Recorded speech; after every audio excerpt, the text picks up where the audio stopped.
If we were to look at the Greek of Acts chapter 5 and work our way down through some of these, the personal pronouns where we're talking about God's Spirit and you've lied to Him and things like that. I don't know if it's in this passage, but it's definitely another passage that we can look at later on. The Greek personal pronoun, especially when we're talking about first and second person, doesn't contain the way for us to identify gender.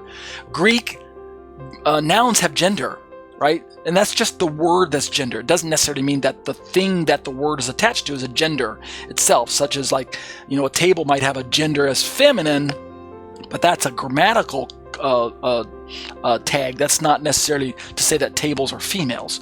The word spirit in the Greek, what I'm trying to talk about, like you can see right here, pneuma, is actually the gender of neuter. It's a neuter gender. So Greek has masculine, feminine, and neuter. Even Hebrew doesn't even have neuter, but Greek does. And so without getting ultra technical, what I'm simply trying to say is that when we're talking about different words in Greek, we can see that there's masculine, feminine, and neuter.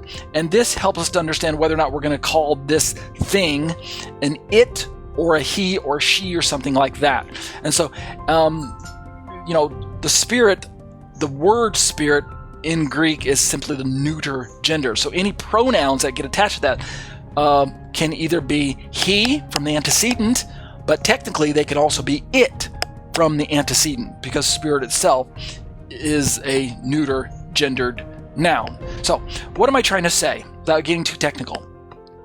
We could say that using just the grammar, the spirit is an it, and thus if a translation has it, it was poured out, or it shall be, XYZ or whatever, well then that's simply the grammar talking. That's not necessarily translation trying to get into the way.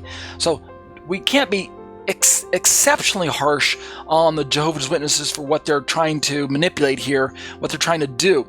What I say that is the better way to see through the error of their theology is to understand that in verse 3 and 4, Peter says that they have lied to the Holy Spirit. Do you lie to impersonal objects? I'm going to tell my MacBook Pro that I'm looking at right now. I'm going to tell my MacBook Pro, guess what, MacBook Pro? Next week, I'm going to upgrade your memory. I'm going to bump your memory up. I'm going to double your memory. Wouldn't that be nice if my MacBook Pro gets warm and fuzzy feelings? So, question. Next week, I don't actually upgrade my MacBook Pro's memory. Question. Did I lie to my MacBook Pro? Can you lie to an inanimate object? Does it understand feelings like that? This is ridiculous. Of course you can't lie to inanimate objects, right? I can't lie to my MacBook Pro. I'm really lying to myself.